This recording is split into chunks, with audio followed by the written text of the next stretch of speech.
Hi, I'm Jeff Cialetti, Editor-in-Chief of Craft Spirits Magazine, and I'm in Keyport, New Jersey at 3BR Distillery.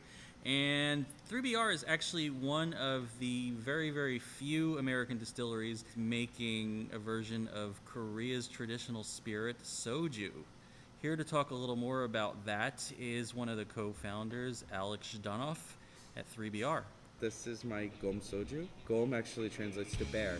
We kind of have a bear theme here at 3BR. All of our bottles kind of goes with the whole Soviet Union thing. Everyone thinks of bears on unicycles and, you know, everyone's pet bear and stuff like that.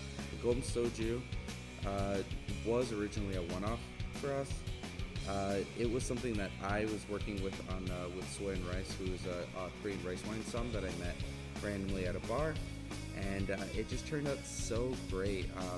We worked on this and tried to make it as legitimate and, you know, like real to traditional Korean soju as possible. I mean, we imported 1,600 pounds of rice, short grain Korean rice from Korea. Like, we used the naruk, which is like the natural starter. All these different things that really are kind of like a lost art form in terms of makgeolli and soju. And when we had the finished product, it was so like good and so like traditionally made that we actually got the support of Kim Kyung-moon, who's a master som from the Court of Sommeliers, who has an importing business.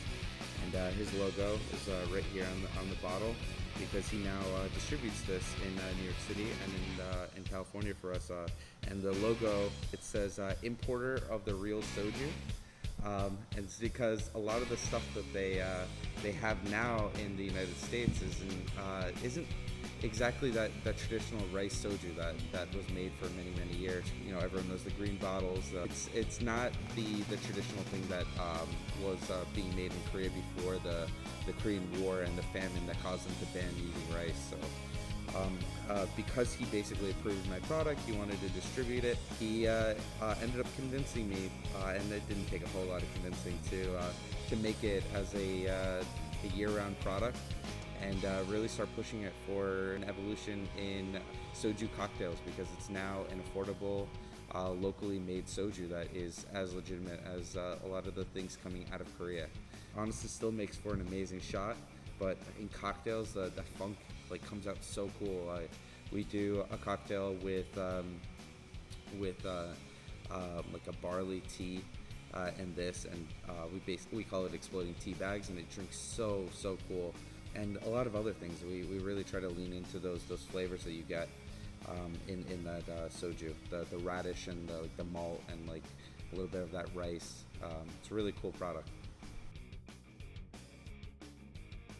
Shochu is a Japanese spirit, and it's made from a number of different like bases, but one of the most common is rice and barley, and I think I've seen a couple other bases on it, but the whole concept of it is very similar to sake. They're taking the base, the rice, or the I've seen buckwheat and a couple other things, and then they're introducing koji, which is converting the starch into sugar and doing a very technical fermentation and then a distillation.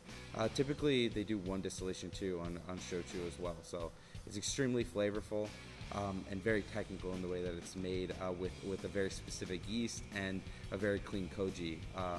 Soju, on the other hand, is a little bit more on the funky side.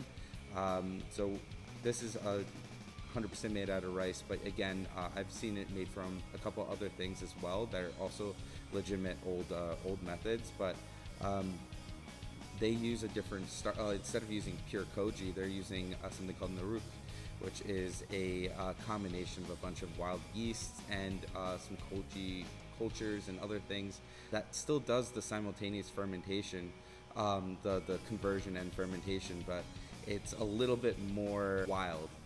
And I mean, this has been a huge thing where a lot of people are very drawn to wild yeast fermentation because of the cool, funky flavors that you get. That is definitely a little bit more common in the soju, that funk, than it is in traditional shochu. Thank you, Alex, and thanks all for watching this edition of Craft Spirits TV.